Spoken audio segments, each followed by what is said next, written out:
வெல்லும் சேர் கோவிந்தா உந்தன்னை பாடி பலை கொண்டு யாம்பெரு செம்மானம் நாடு புகழும் பரிசினால் நன்றாக சூடகமே தோள் வளையே தோடே செவிப்பூவே பாடகமே என்றனைய பல்கலனும் யாமணிவோம் ஆணையுடுப்போம் அதன் பெண்ணே பால் சோறு மூடனை பெய்து முழங்கை வழிவாரா கூடியிருந்து కుళిరందు ఏలోరంబావాయ్. గోపికలు కోరిన పరికరాలు దొరుకుతాయి గాని వారు వేసిన విశేషణాలున్నాయే వాటికి తగినటువంటివి దొరకడం కష్టం. అందుకని ఓహో వీళ్ళు నన్నే కోరుకుంటున్నారు అని గ్రహించాడు స్వామి. అందుకే పారా త్రివిక్రమావతారంలో జాంబవంతుడు వాయించినది, శ్రీరామావతారంలో విజయాన్ని చాటినది, కృష్ణుడు కుంభ నృత్యం చేసేటప్పుడు వాయించినది, ఈ 3 పరలు కూడా వారికి ఇచ్చేశాడు.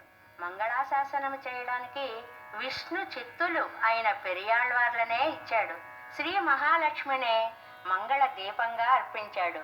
అనంతుని చాందినిగా సమర్పిస్తానన్నాడు. మీ వ్రతానికి ఇంకేం కోరుకుంటున్నారు అని అడిగాడు స్వామి. తనతో కూడని శత్రువులని జయించే కళ్యాణ గుణములు గలవో గోవింద, నిన్ను ప్రార్థించి పరను పొంది మేము నీ చేత లోకులందరూ పొగడేలా ఘన సన్మానం చేయించుకోవాలి అనుకుంటున్నాం అన్నారు వారు. సరే చెప్పమన్నాడు. చేతులకి గాజులు, బాహువులకి దండకడియాలు, చెవికి క్రింద దుద్దులు, పైన పెట్టే కర్ణ పుష్పాలు, కాలి అందెలు, ఇలాగా ఎన్నో ఆభరణాలు మేము ధరించాలి. మంచి పట్టు చీరలు ధరించాలి.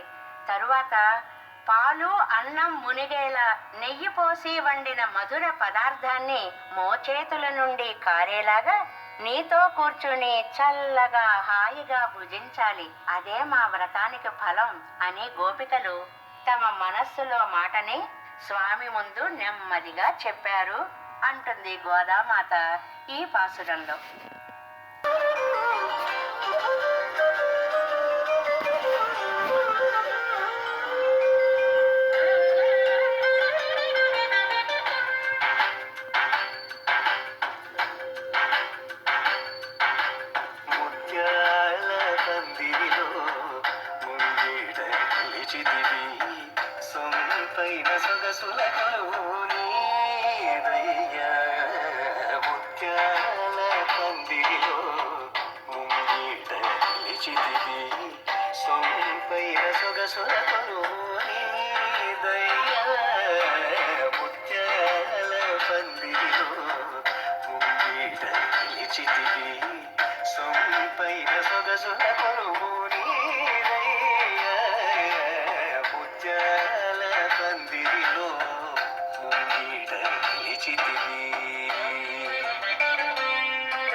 సొంపైన సొగసుల కొలువు